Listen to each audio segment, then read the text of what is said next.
The Butterfly's Dream by Curvers 314, Chapter 15. Haiku.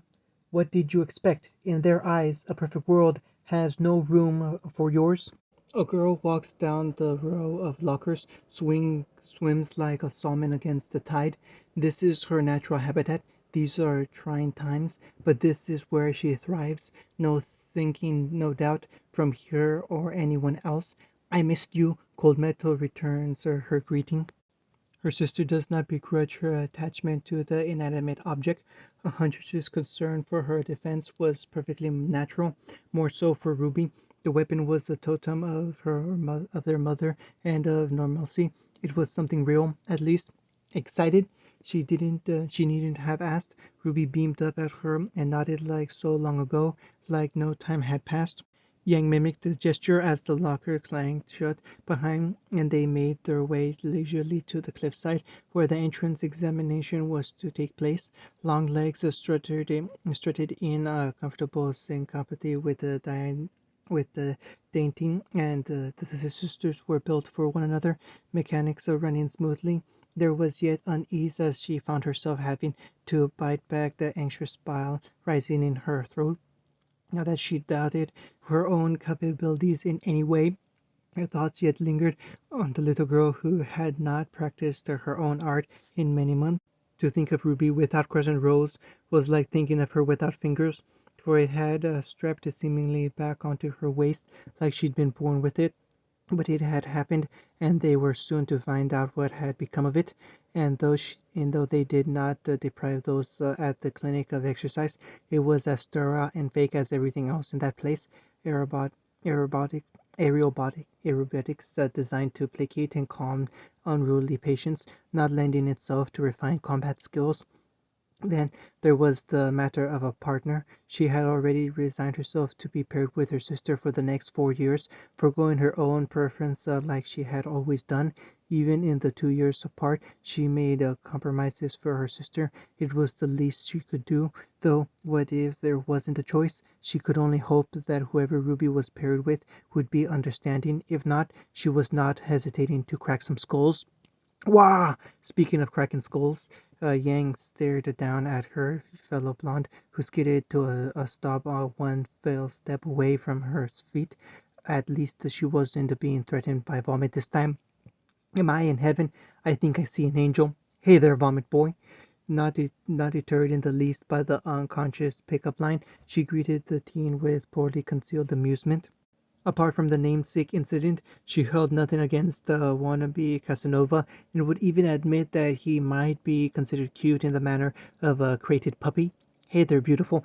I don't think we've been introduced yet, although she had to concede that his recovery was impressive as he went from flat on the ground to a morse in a second. My name's John Ark. Short, sweet, rolls off the tongue. Ladies love. Oh God, it's you! Like a slap in the face as the helpless romantic skipped back a pace in apparent fright. Yang almost had the inclination to take offense. Hey, what's your problem? We haven't even met yet. Sorry. He retracted from his defensive posture slightly. She just surprised me, that's all. She? Paused too long to think. She turned to her sister in poorly concealed chagrin. Have you met? I'll wait for you at the meeting point. By the time she had remembered that there was someone by her side, Ruby had already made an oblique path around the two of them. John tried, and failing not to cringe as she pointedly averted her gaze while passing him by. She's scary. Hey, watch what you say. That's my sister. He tried to back up yet again as the fist was brandished against him, but ended up cornered next to the ubiquitous wall of lockers. Okay, I'm sorry. I really didn't mean anything by it. Cowed by the groveling apology, Yang realized her overreaction, but like everything had been since that day, she was just a little too late as Ruby had already floated off like a dandelion before any attempt at a reconciliation could be made. What's more, she had done nothing but make the situation worse by antagonizing the victim.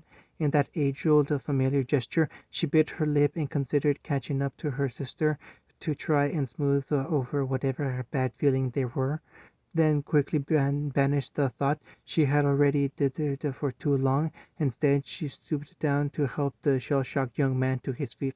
I'm sorry about that. Ruby's not Another sidewise glance down the thinning chamber. She's not normally like that. Ruby had always been recalcitrant for the most part, cheery with her family and handful of friends, but shy around everyone else. Even after her involuntary stay at the clinic, Ruby had at least made an attempt at a juvenile. However, as superficial it seemed at times, Yang still felt that there was hope that the congealed girl could be revived. There was moments when she floored outside the confidence of the clinic, ready to accept the pollination of joy. She could not fathom what had caused that sort of reaction, though. It's all right, John assured, brushing himself off with a nonchalantness. I'm kind of used to it. I guess some people find me kind of annoying. Annoying? You? Nah. Cringing soon afterwards as she checked his arm sociably and almost sent him back into the locker. She's just had a rough time of it lately. I get that, commercing as he rubbed his abused limb. Well, I hope she feels better. He waved with the uninjured appendages as he walked off, presumably to sulk and perhaps salve his bruised ego and body before the exam. Yeah, Yang uttered wistfully. So do I. So, how many others? How many others know? Walking awkwardly down the hallway, side by side with the headmaster. This wasn't how she had pictured her long-awaited release going. She imagined her father coming to bail her out from that prison, but no, he was the one who put her in. I can count the number that do on both hands. She shouldn't have expected anything less or more. This was a sign of how her life was going to be from now on. It appeared, things never going how she predicted, answers passed down in riddles which were safe enough to share. When do you expected her to make a move? She had been in for more than 2 years. They wouldn't let her have a calendar, but in her sleep she counted the days. Hopefully it wouldn't be too late. I expected when she does, we will hear about it only after the fact, Ospin admitted with a wary smile. Ruby looked at him perplexed. Don't you have Crow keeping an eye on her? He's also busy watching Raven. I hate to say it, but her defection put a serious hamper on our capabilities. Her hand itched for her scythe. Hearing about her stepmother left a deep pit in her stomach, as if she was personally responsible for the woman's selfishness. But enough about this dour subject. He drew his arm across his body, and like a magician, a flat crimson envelope appeared in his hand. What? You'll be busy for the next few weeks here as we get you caught up to the others, so there might not be time for you to enjoy this later. They stopped there underneath a Gothic arch, and her silver eyes glistening reflected the black and white floor, tilted as he pressed the offering into her hands. Happy birthday, Ruby. Another year, huh? Count how many do you think before they forget? Tasting the fresh air for the first time in 6 years, Sky, which wasn't held behind bars or sandwiched in window panes, the few weeks before her release and when the semester started had been far too hectic for such considerations, much like how Austin predicted, but now she was free, free from the scrutiny of callous doctors and pity from nurses wandering the hollow hallways, free from the guilt of her hard decisions, the missed opportunities, free from the surly bonds of earth as she flew through the crimson morning air. Thwack, squawk! Since she did not want to stop her reality, it kindly stopped for her as a slow-moving bird glided straight down into her trajectory, cursing mildly as she spit the feathers out of her mouth. She wondered if this would have happened if she'd been paying more attention. It did not bode well for her exam if she was this aloof and rusty in her senses, though why they had decided to launch them off the cliff instead of having them walk down was anyone's guess. Faster, she supposed. Rather than continue the long flight to her destination, she decided to ground herself early lest her own bird-like bones snapped with another rough collision. Goodness, how she missed milk in that place. Here she could make up for lost time, though she could never make up for the time lost. Ni- Near Silent Landing, near Silent Straw, as she took in the woods all around her. When was the last time she'd been able to do this? To enjoy the musky stench of earth and cinnamon smell of bark, the sweet sap giving way to bitter hummus. Her confident steps peered out as she realized that the forest didn't remind her of the one in Patch, but rather the trees in Konoha, the memory crying out at her not to be left behind. She stomped on her heel and barred through underbrush, suddenly impatient to get to her destination. One snap and then another, the first altering her to accompany, and the second right behind as she flicked out her weapon and leveled it at the foreign presence. Eyebrows as thin and as white as chalk lined her drawn thigh in surprise over pale, blinking blue eyes. Ruby's trigger finger stayed frozen by those icy mirrors in which her own fear was reflected. "You again. My name's Ruby," she corrected curtly. It was getting a little tiresome being called that. The other girl regained her haughty persona. "Fine. I guess we're partners. Just try not to blow me up again." Split between being offended and being angry at the way she had been so quickly dismissed, Ruby hurried to catch up to the white-clad girl, but she paused with her mouth open moments before making a redress as a strange tingling worked its way through her jaw. She smiled. "Only if you get in my way." She winked at the Harris's dumbfounded expression and skipped on ahead into the woods. Inevitably, they did not mesh as well as she and her sister. It was impossible to know how she could be enjoying herself with such a killjoy partner constantly trying to snuff out her eagerness.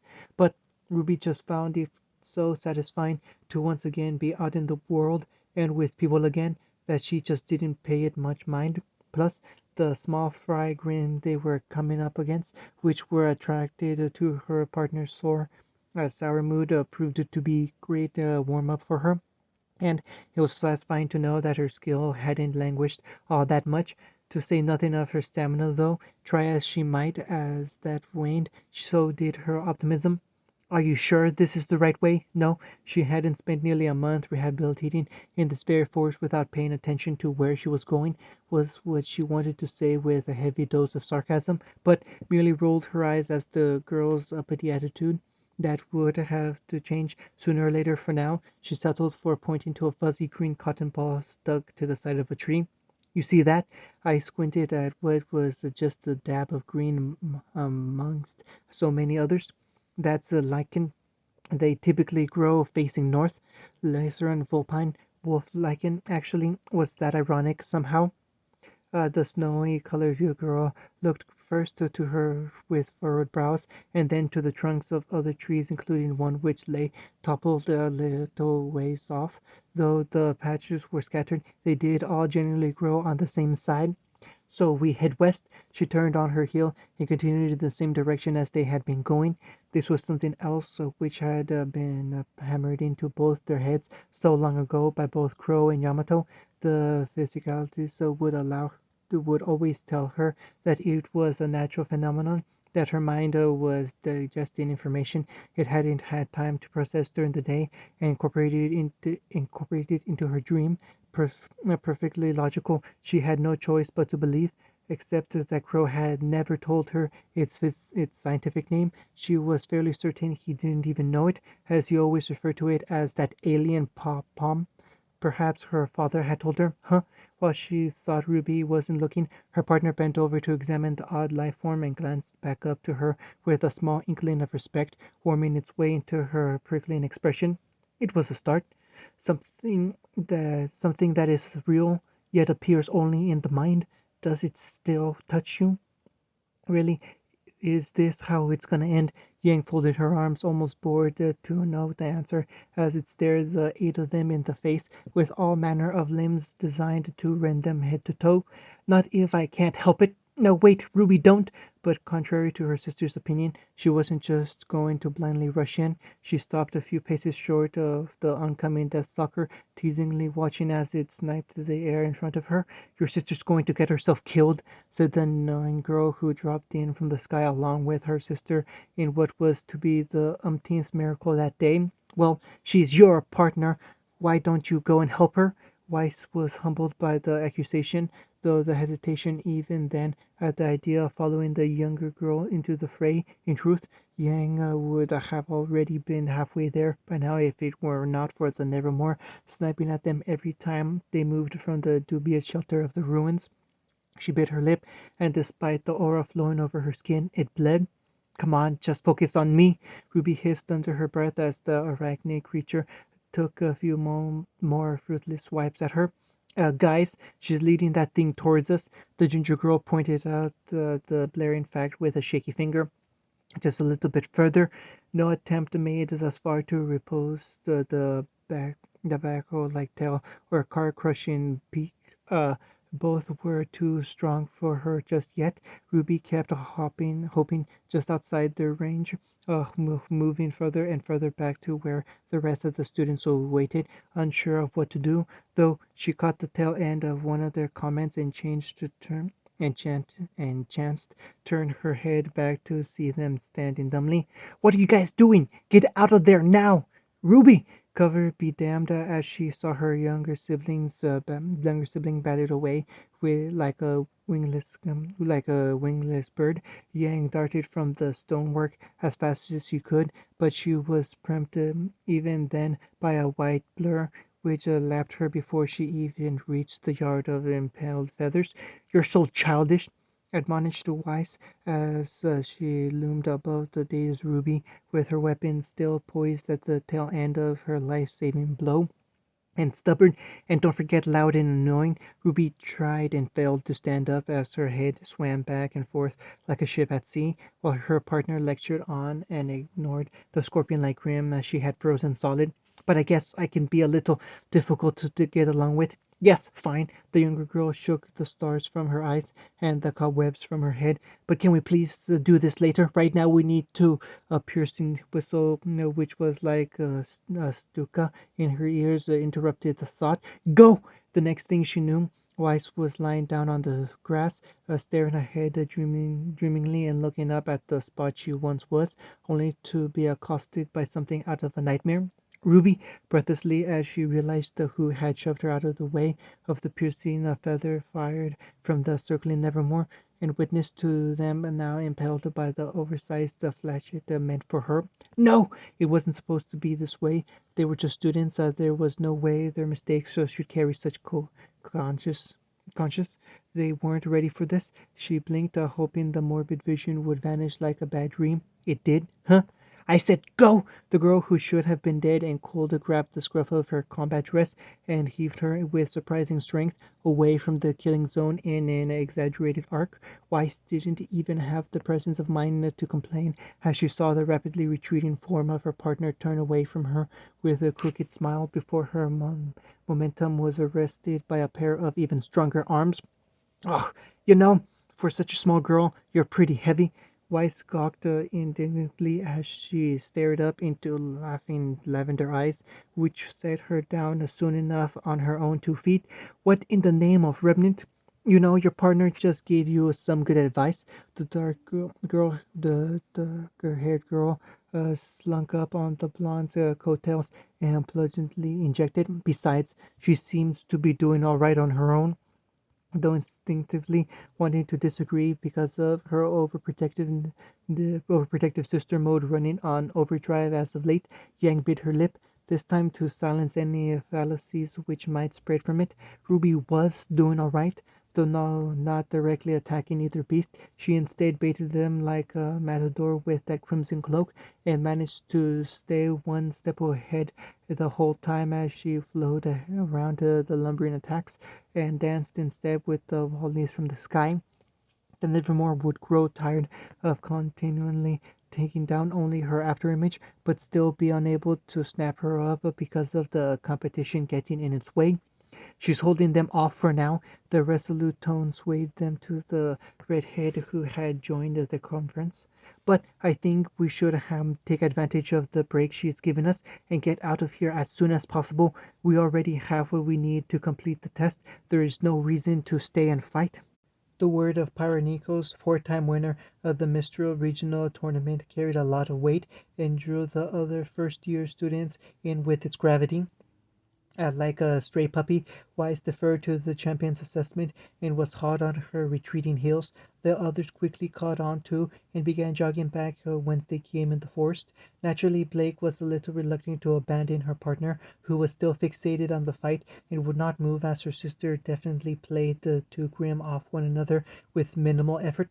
Yang, she called hesitantly, we should go too. The only acknowledgement that she heard the advice was a soft nod.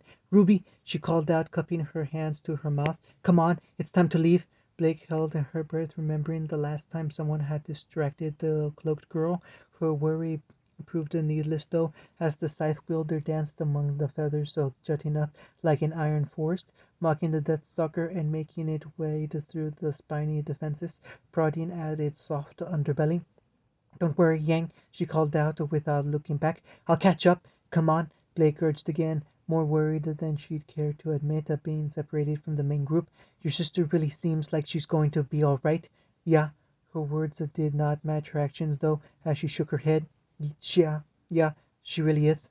Was this some kind of joke or punishment for letting the man down? You did a good job today, Ruby. She stopped and looked up at him with narrowed eyes, unable to see the contempt and sarcasm which should have been there. All I did was run away. What good would a soldier who just runs away from the battle be? What possible use would Osmond still have for someone like that? Yes, but you bought time for your allies to escape by sacrificing your own safety. He uttered the both of them on with his cane, not content to talk in the halls, or maybe craving his late afternoon cocoa. Humility and sacrifices are as respectable traits as determination. A good huntress needs to know their limits, when to fight and when to run away.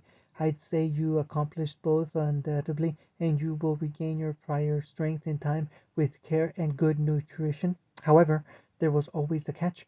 She found the grimace which crawled over her face before realizing that there was no reason to. You look upset. It was strange having someone vocalize the obvious. What did I do wrong? She didn't know why she should be so preoccupied with this. Maybe because she feared he would discard her if she did not perform to expectations, send her back to the institution. She should have been used to criticism by now, but never did it seem to have such palpable consequences. Should she have attacked the grim head on, 2 years hence she beheaded a griffin on the side of a cliff during dire circumstances. Now, though, she was unfamiliar with her atrophied body and reluctant to push it further than what she had during training. Ospen hummed, as if the words had not been just on his lips. I wouldn't say that you did anything in particular wrong. I was merely going to say that next time you should rely on your teammates to assist you. It is what a leader would do. He walked facing forward again as she slowly started to lag behind, his word weighing down heavy on her. Is there something the matter? He stopped before she got farther away than the length of his cane, like he'd been watching with eyes in the back of his head. No, she muttered, staring at her feet. It was a novel feeling. For so long she'd been condemned for actions which deviated from the norm. All the doctors had praised her before letting her down, com- complimenting her intelligence before asking her why she insisted on giving credit to an imaginary person. It was scary too, now that she realized it, recognized that praise had been contaminated for her and attention spoiled. Reward of rose where all she got was thorns? No, she shook her head resoundingly. Nothing wrong. She wouldn't let it be, ever again. Good. They continued their walk in silence. It would be a burden to be a leader. She realized that much, but in the same breath, wouldn't it be nice to have someone watching her back? As much as she would hate to admit it, perhaps she could no longer trust Yang as implicitly as she once did. Having others to fill in the gaps would make things easier if she dared trust them, if they would have her. Her faith had been given away once, broken, cut at the quick base, but in the end she had no one to blame but herself. In her dreams, surrounding himself with as many others as he could gather, she agreed there could never be enough. She believed the doctor and the psychologists. Her subconscious mind was grasping out for companionship while her conscious mistrusted it for good reason. These people had indoctrinated her into that new, boring, miserable normal, taught her the valuable lessons of being skeptical to new information. Even then, with all that caution and doubt, she could look back at her memories of and his team and find hope for herself in that, even if everyone she knew described them as a fantasy. Would it be wrong to take heed of the lessons they taught? Or was there really no meaning to be found in what might be a figment of her imagination?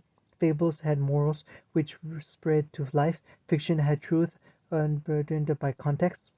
Of course, it could be foolish to swallow any story whole, wrongly to bright, wrong to blindly follow them as the script of how her life ought to be.